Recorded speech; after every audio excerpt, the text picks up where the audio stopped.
मातरम। अब बोलेंगे गुरुजी कैसे जय बोलाते हैं, मंच से वो बोलना है। आप दोनों हाथ ऊपर करेंगे, मैंने जैसे ही जय बोलूंगा आप सबको हाथ ऊपर करना है। जय हो कृष्ण कन्हैया लाल की जय हो। प्रभु तेरी जय हो। भारत माता की जय। सम्मानीय मंच पर विराजित गुरुजी, मैं चरणों में कोटि कोटि प्रणाम करता हूं। और हमारे अध्यक्ष जो विराजमान हैं उनको भी मैं प्रणाम करता हूं। सामने विराजित नारी शक्ति और हमारी नन्ही नन्ही कन्याएं, बालिकाएं, सामने विराजित हमारे बुजुर्ग, हमारे साथी, मैं सबको कोटि कोटि प्रणाम करता हूं।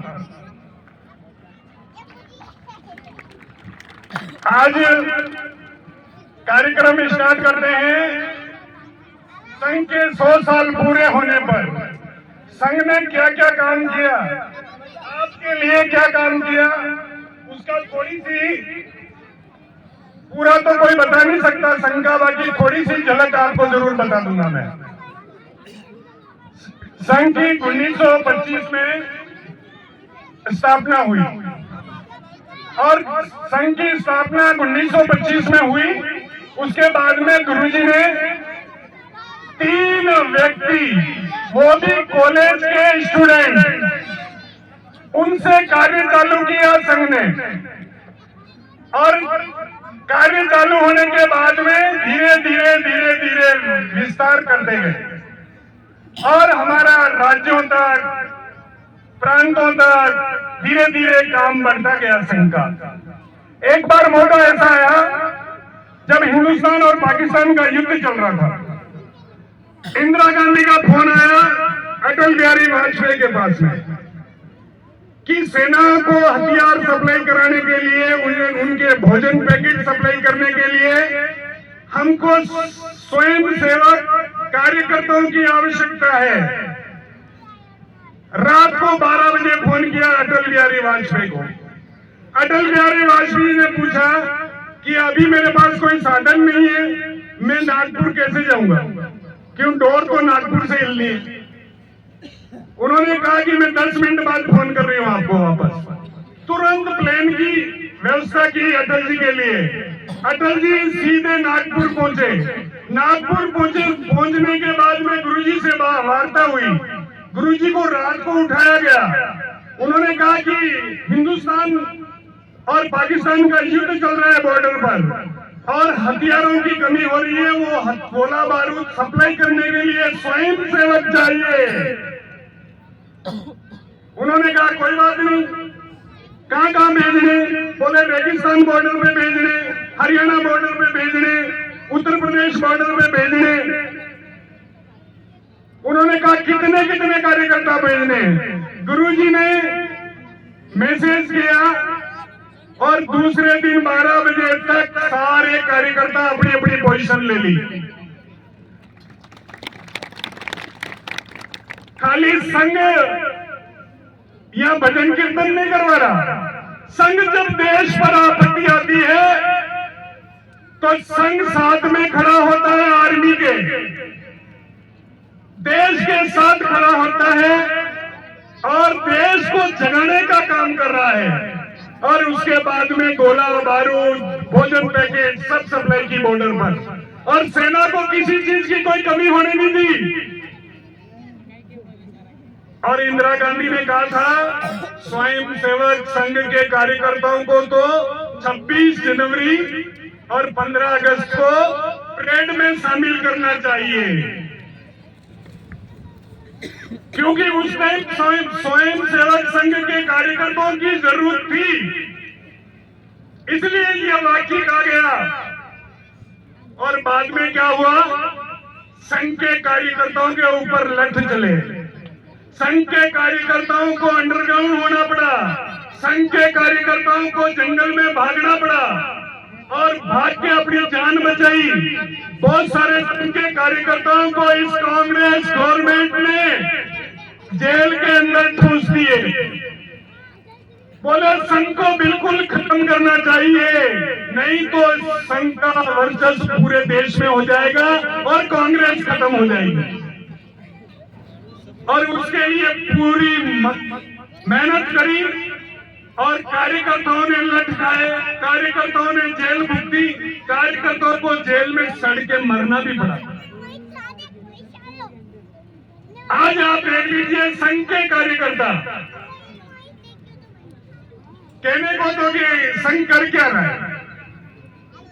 संघ पूरे देश के अंदर हिंदू समाज को जागृत करने का काम कर रहा है, क्योंकि 100 साल मुगलों के गुलाम रहे, अपन 200 साल अंग्रेजों के गुलाम रहे। क्या उस टाइम हम आंदोलन नहीं कर सकते थे?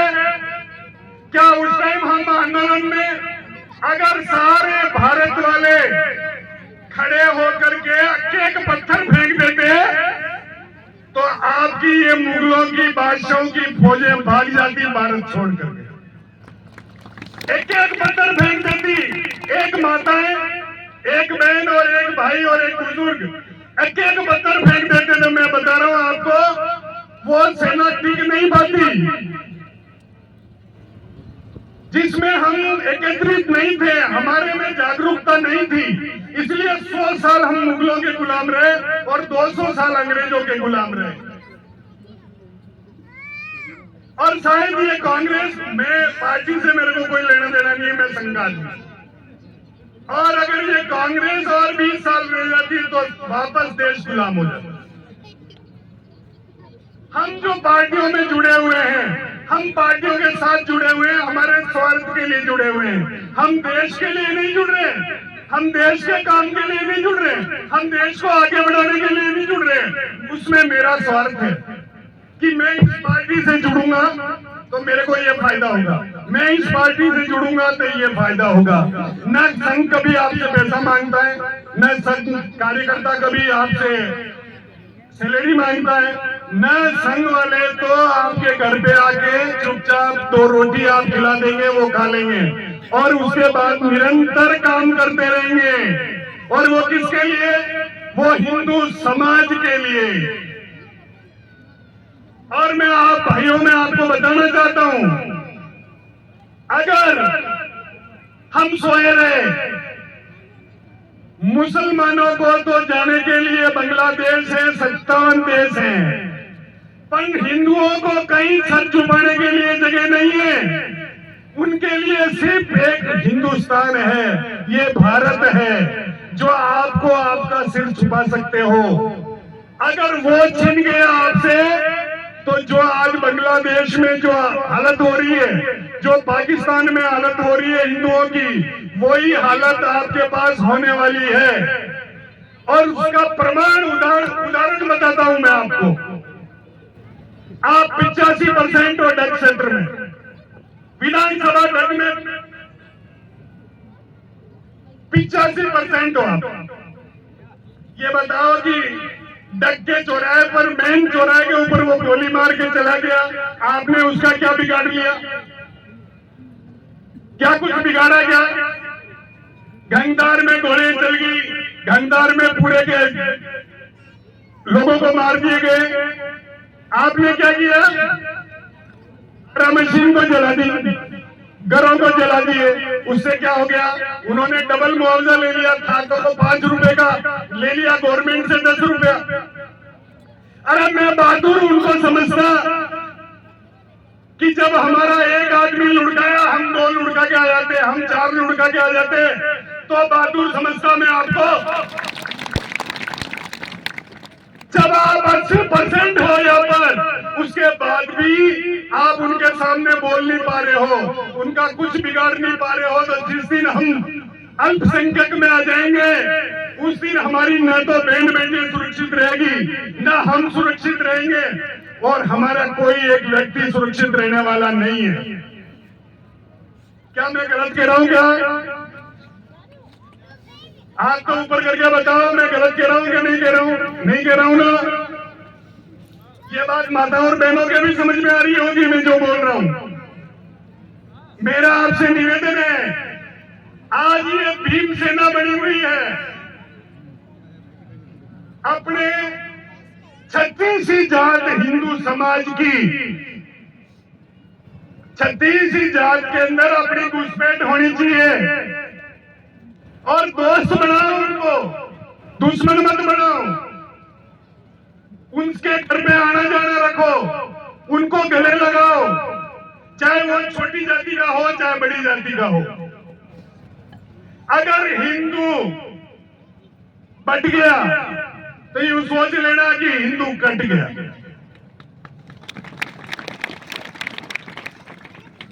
आज हिंदू समाज सभी हिंदुओं को अपने साथ लेकर के जोड़ने की जरूरत है, हमारी जनसंख्या बढ़ाने की जरूरत है। आज भीम आर्मी के पीछे ये जाली वाली टोपी वाले पीछे हैं, ये हिंदुओं के साथ में, सनातन धर्म के साथ में बहुत बड़ा कुठाराघात है जो आप समझ नहीं पा रहे हो। हिंदू समाज को तोड़ने के लिए ये जाली वाली टोपी उनके पीछे खड़ी हुई है और उनको भड़का रहे हैं। यहां तक कि आदिवासी एरिया के अंदर आदिवासी जो भील समाज है, जो मीणा समाज है, उनको ये भड़का रहे हैं कि तुम हिंदू नहीं हो।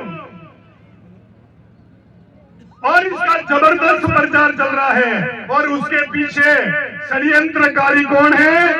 ये मुसलमान है, षड्यंत्रकारी मुसलमान। और इनसे आप सावधान हो जाओ। और उनके आगे बढ़ने का कारण क्या है? हमारे गांव में एक पैसे वाला व्यक्ति है, प्रतिष्ठा वाला व्यक्ति है, जिसकी पूरे गांव में चलती है, पूरे एरिया में चलती है। वो क्या करते हैं? जाली वाले जाके उनके पैर पकड़ लेते हैं कि दादा आप ही तो हो, आप ही हमारे मालिक हो, आप ही हमारे माई बाप हो। वो कहता है शादी जोड़ी करके जाओ, खुश रहो बेटे। चाहे वो हिंदुओं को मारे, चाहे वो कुछ भी करे, उसका संरक्षण मिला हुआ है उस पैसे वाले व्यक्ति का। उस जो प्रतिष्ठा वाला गांव में व्यक्ति है, उसका संरक्षण मिला हुआ है इन जाली वाली टोपी को। इसलिए आज इतना बड़ा काम कर रहे हैं। नहीं, उनकी हिम्मत नहीं है। मैं आपको बताऊं, पृथ्वीराज चौहान 16 बार युद्ध हार गया, जीत गया 16 बार। और पृथ्वीराज चौहान एक बार युद्ध हार गया। कितनी बार हारा? एक बार। उन्होंने कहा कि तेरे को मैंने 16 बार छोड़ा है, तू मेरे को एक बार छोड़ दे। उसने क्या कहा कि तुम बेवकूफ थे जो हमको 16 बार छोड़ा। हमारे शास्त्र में, हमारे कुरान में कहीं लिखा हुआ नहीं है कि दुश्मन को घर आए हुए हम छोड़ दें। पृथ्वीराज चौहान को नहीं छोड़ा उसने, पृथ्वीराज चौहान की आंखें फोड़ दी और उनकी लाश में जयबरदाई और दोनों की हत्या हुई। दोनों ने आपस में हत्या करी, ताकि उसको मरना पड़ा। इसलिए मैं कहता हूं कि इनकी दोस्ती भी खराब है इनकी, और इनको संरक्षण देना भी खराब है। इसलिए अपने गांव में जो बड़े लोग हैं उनसे मैं निवेदन कर रहा हूं कि आप इनके ऊपर आशीर्वाद मत रखो, इनसे दूर रहो। ये अपने को नहीं चाहिए उनके वोट। और जब आप ये नियति रखोगे और सामने होकर के जब ये कार्य आप करोगे, तब जाके हिंदू समाज का संरक्षण होगा, हिंदू समाज का सिर उठाने लायक होगी।